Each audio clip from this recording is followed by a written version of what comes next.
अज्ञानतिमिरन्धस्य ज्ञानाञ्जनशलाकया चक्षुरुन्मीलितं येन तस्मै श्रीगुरवे नमः। आजनुलम्बितभुजौ कनकावदातौ संकीर्तनैकपितरौ कमलायताक्षौ विश्वम्भरो द्विजवरो जुगधर्मपालो वन्दे जगत्प्रियकरो करुणावतारौ।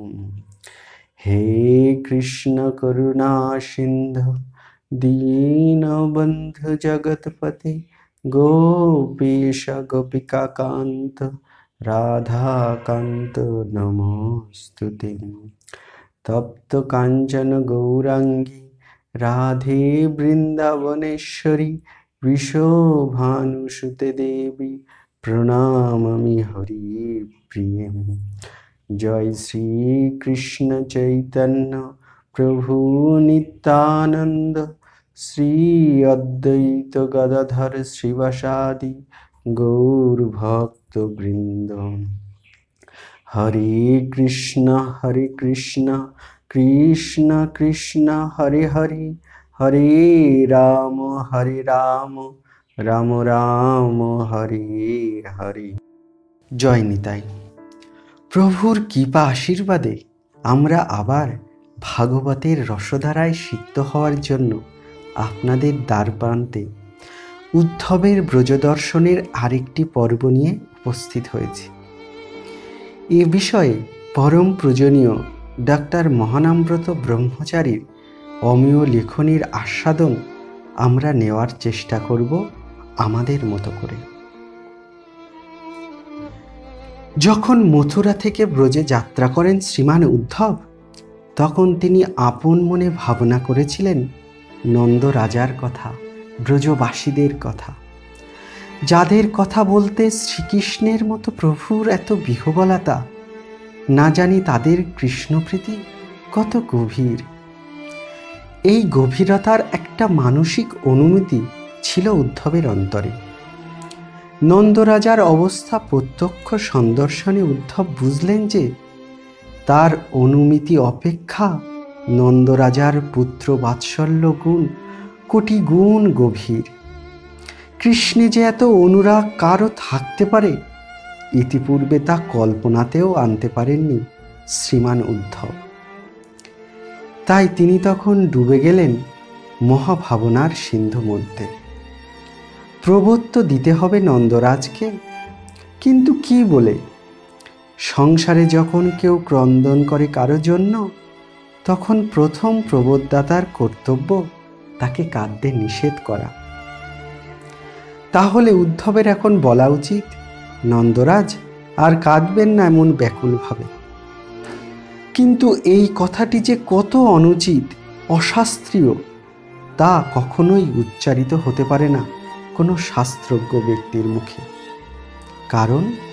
কারণ উদ্ধব প্রবীণ শাস্ত্রজ্ঞ, পরম পণ্ডিত, পরম ভক্ত।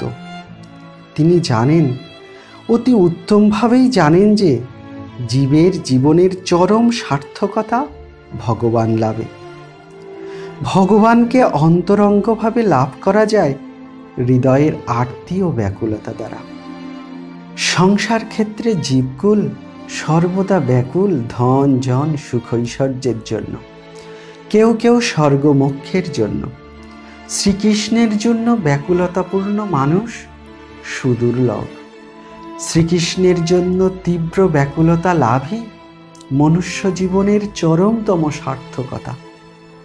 আর উদ্ধব প্রত্যক্ষ দেখছেন নন্দরাজ জীবনের পরমতম সফলতা লাভ করেছেন।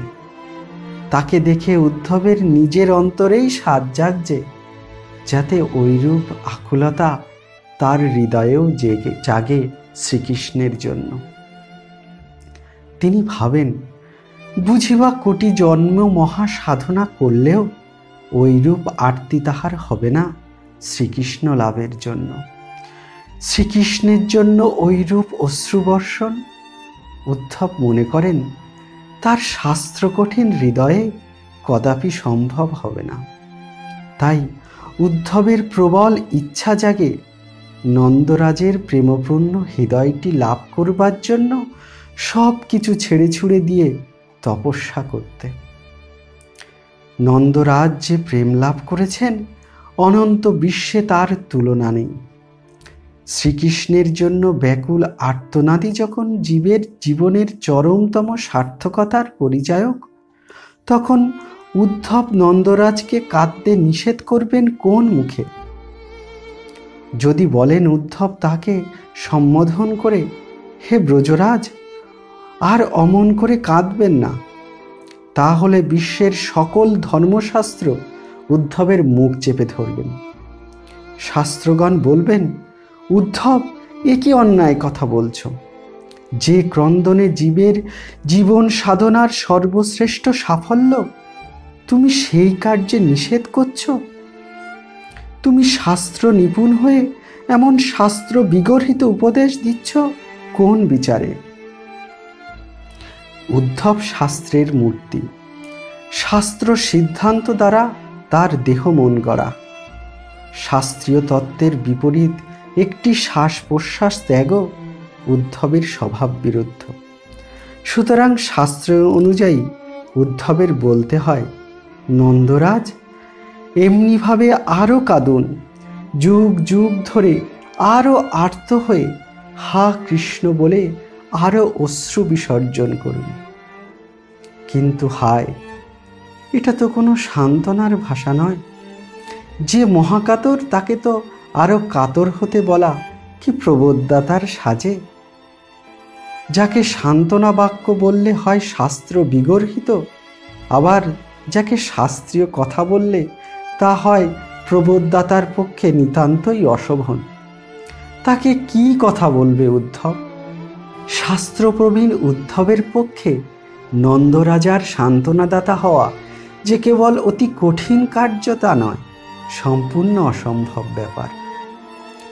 কোনো লোক যদি কোনো ব্যক্তি বা বস্তুর জন্য অত্যন্ত কাতর হয়ে পড়ে, তাহলে যিনি তাকে সুস্থ করতে আসবেন তার প্রথম কর্তব্য হবে কাতর ব্যক্তির মনকে বিষয়ান্তরে টেনে নিয়ে যাওয়ার।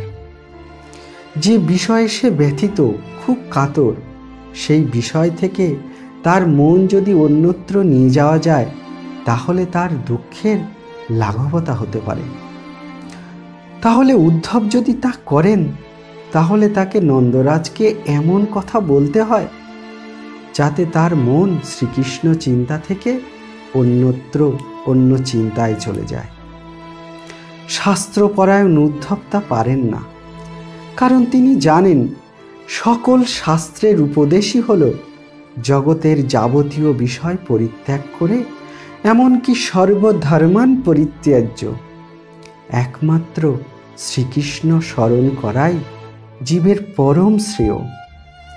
যার মন শ্রীকৃষ্ণে আছে, কোনো উপায়ে তার মন কৃষ্ণ থেকে অন্যত্র সরিয়ে নিয়ে যাওয়ার চেষ্টা করা কেবল অন্যায় নয়, রীতিমতো পাপের কাজ। পূর্ণ পবিত্রতার মূর্তি উদ্ধব কি পাপ কার্য করতে পারেন, তাও আবার ব্রজে এসে শ্রীকৃষ্ণ পিতার সম্মুখে বসে? উদ্ধব বুঝতে পেরেছেন নন্দ বাবাকে সান্ত্বনা দেওয়ার চেষ্টা করাও বিড়ম্বনা। কিন্তু আজ উদ্ধবের সম্মুখে বসে নন্দরাজ তো শ্রীকৃষ্ণের জন্য অবিশ্রান্তভাবে ঝুটছেন। যার পুত্রই ভগবান এবং তার জন্যই যিনি ব্যাকুল আবেগে রোদুদ্যমান, উদ্ধব কি তাকে কি উপদেশ দেবেন? উদ্ধব যদি বলেন, নন্দরাজ, আপনি পুত্রের কথা ভুলে যান, তাহলে উদ্ধবের পক্ষে সেটা হবে বিষম পাপ এবং নিতান্তই অসাধুজনোচিত। শ্রী ভগবানকে স্মরণ করতে বলাই সাধুজনের কর্তব্য।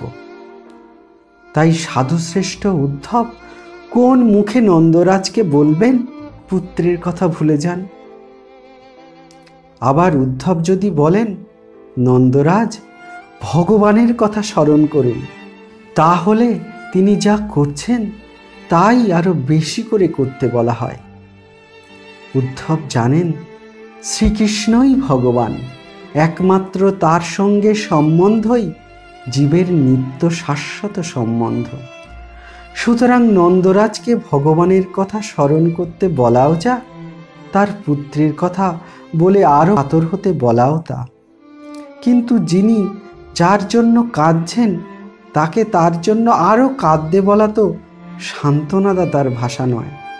উদ্ধব মর্মে মর্মে অনুভব করছেন নন্দরাজকে সান্ত্বনা দেবার ভাষা সরস্বতী দেবীর ভাণ্ডারেও বিদ্যমান নেই। উদ্ধব বুঝতে পেরেছেন যে কার্যে তিনি প্রেরিত হয়েছেন সেই কার্যটি নিতান্তই অসম্ভব। এমন কোনো ভাষা বা কথা উদ্ধব খুঁজে পাচ্ছেন না যা বলে তিনি মুখ খুলতে পারেন। বৃহস্পতির সাক্ষাৎ শিষ্য মুনিসত্তম উদ্ধব নিতান্তই মুখ হয়ে তাকিয়ে থাকলেন নন্দরাজের অশ্রুব্যাপ্ত মুখখানির দিকে। সেখানে ব্যথা যেন রূপ ধারণ করেছে। উদ্ধব ভাবতে লাগলেন নন্দরাজার মহাভাগ্যের কথা ও নিজের নিদারুণ অক্ষমতার কথা। নন্দরাজের আরতি এমন চরমে উঠেছে যে তখন তার পাশে বসে কেউ থাকতে পারে না মুকের মতো হা করে। হয় তাকে তার সাথে কাঁদতে হয়, নয়তো দুটো কথা বলতে হয়। কিন্তু অমনভাবে কান্নার যোগ্যতাও উদ্ধবের নেই, আবার প্রবোধ দেওয়ার ভাষাও তার জ্ঞানের পরিধির মধ্যে নেই। এমন অনন্য উপায়ে উদ্ধব জীবনে আর কোনোদিন হয়নি। কি করবেন? অগত্যা মুখ খুললেন। উদ্ধব বললেন, নন্দরাজ, আপনি ও নন্দরানী মহাভাগ্যবান ও ভাগ্যবতী। আপনাদের মতো শ্লাঘনীয় জীবন জগতে না ভূত না ভবিষ্যতি। শ্রীকৃষ্ণচন্দ্র ধরাধামে আবির্ভূত হওয়ায় বর্তমান জগৎ মহাভক্তগান দ্বারা পরিপূর্ণ হয়েছে। সকল স্থানেই জন্মগ্রহণ করেছেন মহাপ্রেমিক ভক্তগণ। কিন্তু আমার দৃঢ় বিশ্বাস, সৃষ্টির আদি থেকে আজ পর্যন্ত যত যত ভক্ত জন্মগ্রহণ করে পৃথিবীকে অলঙ্কৃত করেছেন, তার মধ্যে আপনারাই সর্বোপরি বিরাজমান। আপনাদের ভাগ্যের পরিসীমা নাই। আপনাদের মতো অনাবিল আকুলতা মাখা প্রীতিমান ভক্ত ভূমিতলে আর কুত্রাপি প্রকটিত হয়নি। কোনো গোষ্ঠীর মধ্যে একজন বড় হলে অপর সকলে তাকে নিয়ে গর্ব অনুভব করে। আমরাও এ জগতের ভক্ত গোষ্ঠী সকলে আপনাদের নামে গর্ব অনুভব করি। আপনাদের ভাগ্য মহিমা বর্ণনা করে আমরাও ধন্য, আর আপনাদের মতো ভাগ্যবানদের বক্ষে ধারণ করে ধরণীয় ধন্যা। উদ্ধবের কথাগুলি সুন্দর ও পরম সত্য বটে, কিন্তু নন্দরাজার বুকে লাগল সুতীক্ষ্ণ বাণের মতো। আরও যেন বর্ধিত বেদনাভারে কাতর হয়ে নন্দরাজ বললেন, উদ্ধব বৎস, শুনেছিলাম তুমি খুব বুদ্ধিমান। তোমাকে দেখে আমারও সেইরূপ মনেও হয়েছিল, কিন্তু তোমার ভাষা শুনে আমি হতাশ হলাম। তুমি নিতান্তই বালক, একান্তই অজ্ঞ। না হলে তুমি আমাদের সামনে বসে আমাদেরকে ভাগ্যবান বলো কি করে? হায় বিধাতা, আমার মতো ভাগ্যহতকে যে ভাগ্যবান বলে তার কি বিন্দু মাত্র বোধ শক্তি আছে? উদ্ধব, যে ব্যক্তি পুত্র বিরহে মুমূর্ষ, তুমি তাকে বলছো ভাগ্যবান, তাও আবার যে সে পুত্র নয়। পুত্র তো সকল মানুষেরই হয়, কিন্তু কৃষ্ণের মতো পুত্র কি কারো আছে না হবে?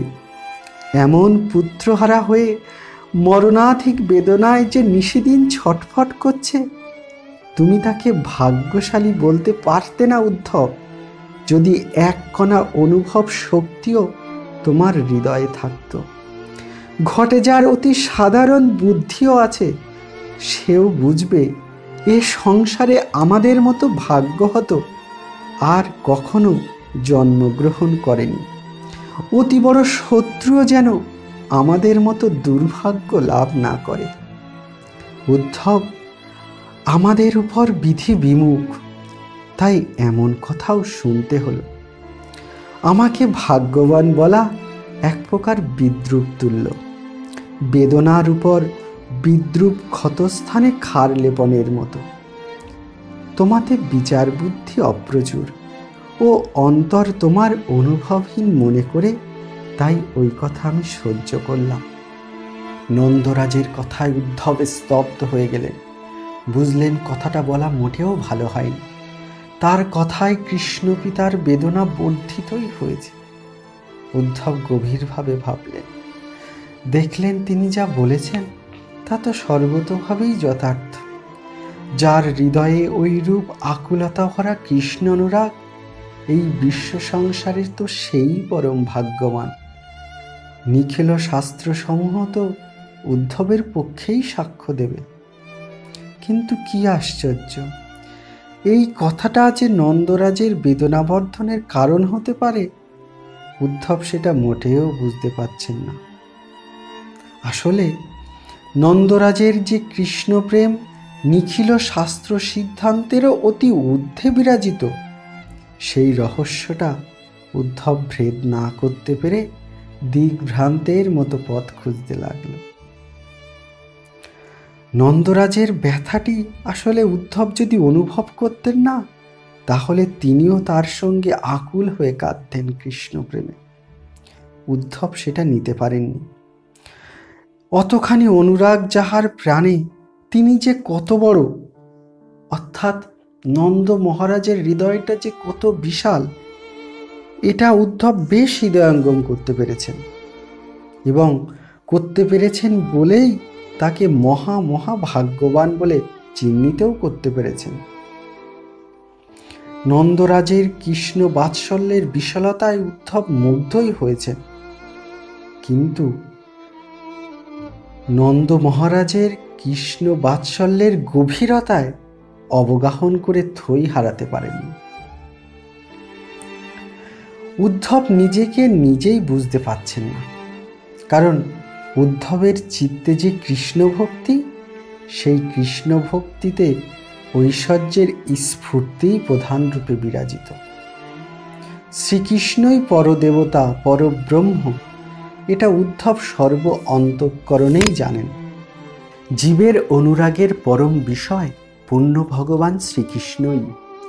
যে বস্তুতে অনুরাগ স্থাপন করা উচিত, নন্দরাজের অনুরাগ সেই বস্তুতেই স্থাপিত। সুতরাং নন্দরাজ যে মহামহিমান্বিত ব্যক্তি, এটা বুঝতে উদ্ধবের কোনো অসুবিধা নেই। কিন্তু নন্দরাজের প্রীতিতে কোনো ঔচিত্যের বিচার নেই। কৃষ্ণ ভগবান, সুতরাং তাকেই ভালোবাসা উচিত। এই জন্য নন্দরাজ কৃষ্ণকে ভালোবাসেন না। নন্দরাজের কৃষ্ণপ্রেম স্বভাব সিদ্ধ, স্বতঃসিদ্ধ। উদ্ধবের কৃষ্ণ ভগবান ছাড়া আর কিছুই নন, কিন্তু নন্দরাজের কৃষ্ণ পুত্র ছাড়া আর কিছুই নন। এইখানেই তফাৎ। আজ মথুরার বৃন্দাবন মুখোমুখি বসেছে। মথুরার বৃন্দাবনের ভৌগোলিক ব্যবধান মাত্র কয়েক ক্রোশের, কিন্তু তাত্ত্বিক ব্যবধান অফুরন্ত। মথুরার বসুদেব সূতিকাকারেই স্তব করেছেন শ্রীকৃষ্ণকে, কিন্তু ব্রজের নন্দ নিজের পাদুকা কৃষ্ণের মাথায় দিয়ে বনে বনে বহিয়েছেন। মথুরার দেবকী কংসবধ দেখে আশ্চর্যান্বিত হয়ে পায়ে প্রণত কৃষ্ণকে আশীর্বাদ করতে পারছেন না, কিন্তু ব্রজের যশোদা কৃষ্ণের মুখে বিশ্বরূপ দেখেও তাকে তর্জন গর্জন করে দড়ি দিয়ে তাকে বাঁধতে ছাড়েন না। মথুরার উদ্ধব কৃষ্ণের পাদদাগ পান করে কৃতার্থ হন, কিন্তু ব্রজের সখাগণ শ্রীদাম সুদাম তারা কৃষ্ণের কাঁধে উঠে তার বুকে পা দুলিয়ে ভান্ডির বনের পথে কৃষ্ণকে হাঁকিয়ে নিয়ে চলে। মথুরার কৃষ্ণ বড়, কিন্তু ব্রজের কৃষ্ণ কাহারও সমান, কারো তার থেকেও ছোট। মথুরার কৃষ্ণ এই জন্যেই সর্বশ্রেষ্ঠ, কিন্তু ব্রজের কৃষ্ণ সেটা পরম শ্রেষ্ঠ। আজ মথুরা এসেছেন ব্রজ দেখতে, শুধু দেখতে নয়, বিরাহ কাতর ব্রজকে সান্ত্বনা দিতে। ব্রজরাজের কৃষ্ণ প্রেমের গরিমাটি উদ্ধব বুদ্ধি দ্বারা গ্রহণ করেছেন, কিন্তু তার মধুরিমাটি হৃদয় দ্বারা আস্বাদন করতে পারছেন না। তাই তার নির্দোষ বাক্য দোষের কারণ হয়ে যাচ্ছে। সুতীব্র বিরহ বেদনায় নন্দরাজার চিত্তে দৈন্যের উদয় হল। দিনহীনের সুরে বলতে লাগলেন ব্রজরাজ, উদ্ধব, আমি কৃষ্ণের পিতা হবার যোগ্য নই। কৃষ্ণ তো কোনো সাধারণ বালক নয়। গর্গমুনি নামকরণকালে আমাকে বলেছিলেন, গুণে কৃষ্ণ নারায়ণের সমান। কৃষ্ণ বলরাম সুরমুনিগণেরও ধেয়, এ কথাও বলেছিলেন। এখন মাঝে মাঝে মনে হয় আচার্যের বাক্যই ঠিক। তোমরাও তো সচক্ষে দেখেছ, সেই কংস, যার গায়ে বল হাজার হাতির থেকেও বেশি, তাকে ধাক্কা দিয়ে মাটিতে ফেলে বধ করল আমার ছোট্ট কৃষ্ণ। আর সেই কুবলয়পীড় হাতি অবহেলায় তার দাঁত দুটো কেমন করে উৎপাদিত করল। চানুর, মুষ্টি প্রভৃতি মল্লগুলোকে যমলায় পাঠালো অবলীলাক্রমে।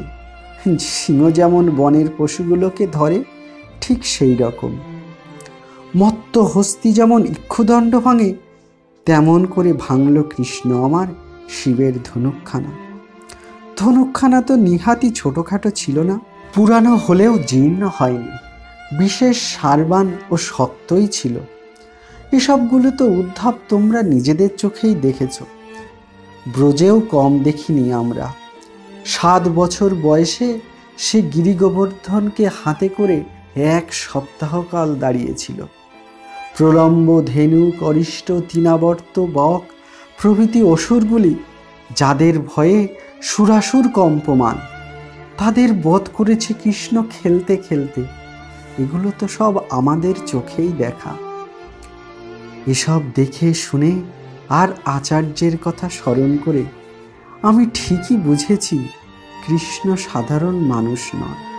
সে কোনো সাপভ্রষ্ট দেবতা হবেন, অথবা কোনো শ্রেষ্ঠ দেবতা অন্য দেবগণের কার্য সাধনের জন্য হয়তো ধরাধামে এসেছিল। আমার নিতান্তই সৌভাগ্য বা জন্ম জন্মান্তরের পুণ্যফল, অথবা পিতা মাতামহের শুভ কার্যের ফল যে আমার মতো অতি সাধারণ মানুষকেও সে বাবা বলে ডেকেছে। নতুবা তার পিতা হওয়ার যোগ্যতা তো আমার কিছুই নেই উদ্ধব। এখানে প্রশ্ন, আচম্বিতে নন্দরাজার এই দৈন্য কেন আসলো? নন্দরাজ তো কৃষ্ণকে আদরের পুত্র বলেই জানেন। কৃষ্ণের ভাগবত্তা বা অন্য কোনো রূপ মহত্ব তার ভাবনার পরিধিতেও কখনো আসে না। যদি নাই আসে, তাহলে এখন ওই সব ভাবনা আসলো কোথা থেকে? আসলে ব্রজের বাৎসল্য, সখ্য, মধুর 3 রসেই কৃষ্ণের ভাগবত্তার কোনো অনুসন্ধান সেখানে নেই। কিন্তু বিরহের তরঙ্গকালে উহার ক্ষণিক প্রকাশ পরিদিষ্ট হয়। যেমন আবর্তিত গরম দুধের কড়াইয়ের মধ্যে ক্ষুদ্র তৃণখণ্ড ফেললে তা একটু দেখা দিয়েই আবার ভিতরে লোপ পেয়ে যায়, ঠিক তেমন বিরহের সময় যখন আর কৃষ্ণকে পাব না, এই রকম নৈরাশ্য তাদের আসে, তখন সেই বিরহ তাপে ভাবসিন্ধুর আলোড়নে ঈশ্বরভাবের ক্ষণিক প্রকাশ উদয় হয়, পরে আর দেখা যায় না। ওদিকে কৃষ্ণ জননী যশোমতী মূর্ছিতা হয়ে পড়ে আছেন পাশের ঘরে। মথুরা থেকে কৃষ্ণের সখা এসেছে, কিন্তু কৃষ্ণ আসেনি। এই সংবাদ শুনবার সঙ্গে সঙ্গে তিনি সম্বিতহারা হয়ে পড়ে আছেন মাটিতে। যেদিন কৃষ্ণ বোঝে ছেড়েছেন, সেই দিন থেকে নন্দরানী চক্ষু বুজেছেন কৃষ্ণ ছাড়া ব্রজ আর দেখবেন না বলে। সেই যে নয়ন মুদ্রিত করেছেন, আর উন্মিলিত করেননি। নন্দরাজ্যে উদ্ধবের সঙ্গে কৃষ্ণ কথা বলছিলেন। অর্ধব্রাজ্য জ্ঞান অবস্থায় যশোদা মায়ের কানে তার কিছু কিছু কথা ভাঙা ভাঙা ভাবে আসছিল। ওই কথা শুনতে শুনতে শুদ্ধ বাৎসল্য রসের উদ্দীপনে স্তনযুগল হতে শ্রাবণের জলধারার মতো দুগ্ধধারা আর নয়ন থেকে অশ্রুধারা দুই মিলিয়ে যশোমতী মায়ের বক্ষের বসন ভূষণ একেবারেই সিক্ত হয়ে গেছিল। লীলায় তখন কৃষ্ণের বয়স 11 বছরের বেশি অতিক্রম করেছে। তখনও তার কথা শ্রবণে স্মরণে স্তন হতে দুগ্ধক্ষরণ লৌকিক জগতে কখনোই সম্ভব নয়। এর হেতু এই যে প্রাকৃত জগতের পিতৃত্ব মাতৃত্ব হয় জন্য জনকত্ব সম্বন্ধে, কিন্তু যশোদানন্দের সঙ্গে কৃষ্ণের সম্বন্ধ তো নিত্য শাশ্বত শতসিদ্ধ। এই কারণে লীলায় কৃষ্ণের জাগতিক বয়স যতই হোক, নিত্যকালই তিনি ছোট্ট গোপাল সোনা। এই নিমিত্ত নিত্যকালেই যশোদা মায়ের স্তনক্ষরণ শত ও স্বাভাবিক শতসিদ্ধ জিনিস। উদ্ধব নীরব হয়ে আছেন। যশোদা জননীর সঙ্গে কোনরূপ বাক্যলাপ করবার সাহস তাহার ছিল না, কিন্তু নন্দ বাবার সঙ্গে আর দু একটি কথা বলবার কিঞ্চিত সাহস সে লাভ করল। উদ্ধব লক্ষ্য করছিলেন যে কৃষ্ণের মাহাত্ম্য বর্ণনাকালে দৈন্যে নন্দরাজের চোখের জল যেন শুকিয়ে যাচ্ছিল। এটা লক্ষ্য করে উদ্ধবের অন্তরে এক নতুন জ্ঞানের আলোকপাত হল। তিনি ভাবলেন, কৃষ্ণ যে কারো ছেলে নন, অনন্ত বিশ্বের স্বয়ং ঈশ্বর, স্বয়ং ভগবান। এই কথাটি কোন রূপে যদি নন্দরাজকে বুঝিয়ে বলতে পারা যায়, তাহলে কৃষ্ণ সম্বন্ধে পুত্রজ্ঞান তার শিথিল হয়ে আসবে। ফলে সেই তীব্র বেদনার উপশম খানিকটা হবে। দিশাহারা উদ্ধব এবার একটা রাস্তার সন্ধান পেলেন। উদ্ধব মহারাজ আবার আরম্ভ করলেন কথা বলতে। এবার বলবেন শ্রীকৃষ্ণ যে ভগবান, এই কথা বলবার উদ্দেশ্য নন্দরাজের কৃষ্ণ বাৎসল্য শিথিল করে তার শোকের কথঞ্চিত অপনোদন করা। আপাত দৃষ্টিতে মনে হতে পারে কৃষ্ণ বুঝি 10 জনের মতো একজন সাধারণ মানুষ, কিন্তু বস্তুত তা কখনোই নন। কৃষ্ণ ভগবান, সাক্ষাৎ স্বয়ং ভগবানই বটে।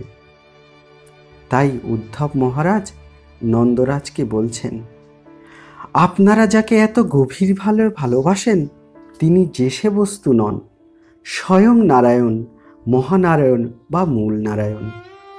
অন্য দেব দেবী সকলে তার অংশকলা বা বিভূতি মাত্র। মহত্তত্ত্বের স্রষ্টা মহাবিষ্ণু প্রমুখ পুরুষ অবতার গণেরও পরম আশ্রয় শ্রীকৃষ্ণ। সংসারে যত শ্রেষ্ঠ বস্তু আছে, সকলের পরম মূল ও গুরু শ্রীকৃষ্ণ।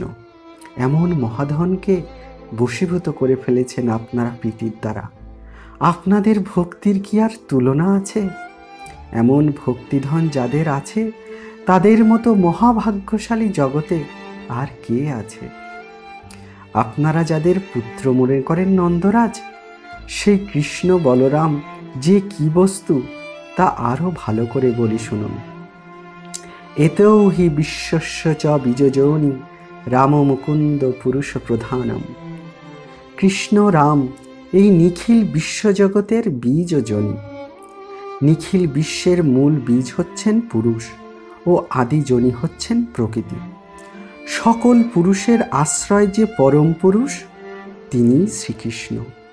সকল প্রকৃতি রীক্ষণকারী ও ক্ষোভকারী পুরুষ হলেন পরম পুরুষ শ্রীকৃষ্ণেরই অংশকলা। নিখিল বিশ্বের যা কিছু সবই শ্রীকৃষ্ণেরই বিভূতি। এমনকি নির্বিশেষ ব্রহ্মেরও তিনি প্রতিষ্ঠা বা মূলাশ্রয়। অনন্ত জগৎ সৃষ্টি করে আবার তারই মধ্যে প্রবেশ করেছেন শ্রীকৃষ্ণ অন্তর্যামী রূপে। প্রবেশ করেও কিন্তু তিনি মায়িক বস্তুর সঙ্গে লিপ্ত হন না। নন্দ মহারাজ অবাক বিস্ময়ে উদ্ধবের কথাগুলো গলধকরণ করছেন। উদ্ধব আরও বলতে লাগলেন, শুনুন গোপরাজ, প্রাণীগণ মৃত্যুকালে যদি ক্ষণকালের জন্য শ্রীকৃষ্ণের পাদপদ্মে মনোনিবেশ করতে পারে, তাহলে দূর হয়ে যায় তার অশেষ অমঙ্গল, দগ্ধীভূত হয়ে যায় তার সর্ববিধ কর্মফল, সে লাভ করে পরম পদ। কখনো ভগবানের পার্শ্বদত্ত প্রাপ্ত হয়ে সূর্যের মতো হয় ভাস্বর। অনন্ত ব্রহ্মাণ্ডের আত্মা শ্রীকৃষ্ণ, সকল কার্যকারণের পরম কারণ শ্রীকৃষ্ণ। এমন শ্রীকৃষ্ণে আপনাদের এতাদৃশ প্রগাঢ় অনুরাগ নিরূপম। এমন কৃষ্ণ প্রেম ধনে আপনারা ধনী। তাই এমন কিছুই নাই জগতে যা আপনাদের পাওয়ার বাকি আছে। কিং বাবশিষ্ঠং যুবয় সকৃতম। আপনাদের ভাগ্য মহিমা বাক্য মনের অগোচর। তবুও শ্রীকৃষ্ণের বিরহে আপনি কাতর হয়েছেন। শ্রীকৃষ্ণ কি বস্তু তা পরিজ্ঞাত হলে আপনার এই বিরহ আর থাকতে পারবে না। কারণ বিরহের জনক হলো অভাব। যার অভাব কোনো দিন কোনো স্থানেই নেই, তার বিরহ হবে কী রূপে? কাষ্ঠের মধ্যে যেমন অগ্নি থাকে, ঠিক সেইরূপ সকল প্রাণীর হৃদয় মধ্যে নিত্যকাল কৃষ্ণ আছেন। নন্দরাজ, আপনার হৃদয় মধ্যেও কৃষ্ণ আছেন। সুতরাং শোকের কোনো কারণ নেই, আর খেদ করবেন না। কৃষ্ণ অতি নিকটে, তাকে দেখুন। নন্দরাজ, আপনি যে মনে করেন কৃষ্ণ আপনার প্রিয় পুত্র, আসলে শ্রীকৃষ্ণের তত্ত্ব আপনি জানেন না বলেই আপনার ওরূপ ভাবনা। কৃষ্ণ পরব্রহ্ম, তিনি মায়াতীত, নির্লেপ, নির্বিকার। তার কেউ প্রিয়ও নেই, কেউ অপ্রিয়ও নেই। যিনি পুণ্যকাম, তার আবার আপন পর কি? আপনারা মনে করেন কৃষ্ণের আপনারা পিতামাতা, এটা আসলে ঠিক নয়। পিতৃমাতৃ সম্বন্ধ মায়িক, মায়াতীতের পিতামাতা হতে পারে না। ন মাতা ন পিতা তস্য ন ভার্যা ন সুতাদয় ন আত্মীয় ন পরশ্চাপি ন দেহ জন্ম এবচ। তিনি নিখিল কারণের আদি কারণ, সুতরাং কেউ তার আপন বা পর হতে পারে না। প্রাকৃত জীবের দেহদেহী দুটি বস্তু ভেদ আছে, অপ্রাকৃত শ্রীকৃষ্ণের দেহদেহী ভেদ নেই। শ্রীকৃষ্ণের যেটি দেহ, সেইটিই তার স্বরূপ। এরপর উদ্ধব নন্দ মহারাজকে বললেন, এসব শুনে আপনার মনে প্রশ্ন আসতে পারে, তাহলে সর্বশক্তিমান ভগবানের জগতে আসবার প্রয়োজন কি? তাই বলছি, শুনুন। ক্রীড়ার্থ সোহপি সাধুনাং পরিত্রাণায় কল্পতে। তিনি নিত্যলোকে থেকে সংকল্প মাত্রেই সকল কার্য সাধন করতে পারলেও জগতে আসেন দুটি প্রয়োজনে। একটি হলো ক্রীড়া বা লীলার সাধন, অপরটি হলো সাধুজনের রক্ষণ। কর্মময় দেহধারী জীব যেমন ক্ষণকাল কাজ না করে থাকতে পারে না, লীলাময় শ্রীকৃষ্ণ সেইরূপ ক্ষণকালও লীলা না করে থাকতে পারেন না। তিনি আর সকল বিষয়ে উদাসীন থাকলেও ভক্ত রক্ষণ বিষয়ে পরম আগ্রহশীল। ভক্ত তার প্রাণপ্রিয়, ভক্তই সাধু। সুতরাং সাধু রক্ষা তার স্বভাবগত ধর্ম। ভক্তের ভগবৎ ভজনে যে কোনো প্রকারের বাধা উপস্থিত হোক না কেন, তিনি তা দূর করে দেন। আর ভজনের যত প্রকার অনুকূলতা, তা তিনি সৃষ্টি করেন। অসুরাদির অত্যাচারে ভক্তের ভজনের বিঘ্ন যদি হয়, তা তিনি তৎক্ষণাৎ দূর করেন। আর ভক্ত যদি ভগবানকে পুত্ররূপে, সখারূপে বা বল্লভরূপে ভালোবাসতে চায়, আর সেই রূপে যদি তাকে না পায়, তাহলে তার ভজনের অনুকূলতা হয় না। এই জন্য তিনি সেই রূপে আবিষ্ট হয়ে ভক্ত পালন ও লীলাস্বাদন করে থাকেন। অতএব বাস্তবে তিনি কারো পুত্র নন, কেবল ভক্তের তত্তৎ ভাবের অনুকূলে পুত্রাদি অভিমান করে থাকেন মাত্র। সুতরাং হে গোপরাজ, এই অনন্ত বিশ্বে শ্রীকৃষ্ণ ছাড়া আর কোনো বস্তুই নাই। এই জগতে যা কিছু শুনেছেন, যা কিছু দেখছেন, যা কিছু অতীত, যা বিদ্যমান, যা হয়েছিল, যা হবে, যা স্থাবর ও জঙ্গম, যা বৃহৎ ও অণু, সেই সকলই অচ্যুত নামধারী শ্রীকৃষ্ণ হতে পৃথক কিছু নয়, যেহেতু তিনিই পরমাত্মা, পরমাশ্রয় এবং সর্বস্বরূপ। এই রূপে উদ্ধব মহারাজ আঁকলেন শ্রীকৃষ্ণ তত্ত্বের একখানি নিরুপম চিত্র, আঁকলেন শাস্ত্রের তুলিকায়, বিচারের বর্ণে। চিত্রখানি তুলে ধরলেন নন্দ মহারাজের সম্মুখে। কিন্তু উদ্ধব জানেন না যে নন্দ মহারাজ অন্ধ, জগতের জীব ভোগে অন্ধ, আর ব্রজের জন প্রেমে অন্ধ। জয় নিতাই। আজ আর নয়, এর পরবর্তী অংশের আস্বাদনের আকাঙ্ক্ষা নিয়ে আজ আমরা পাঠের এখানেই দিলাম বিশ্রাম।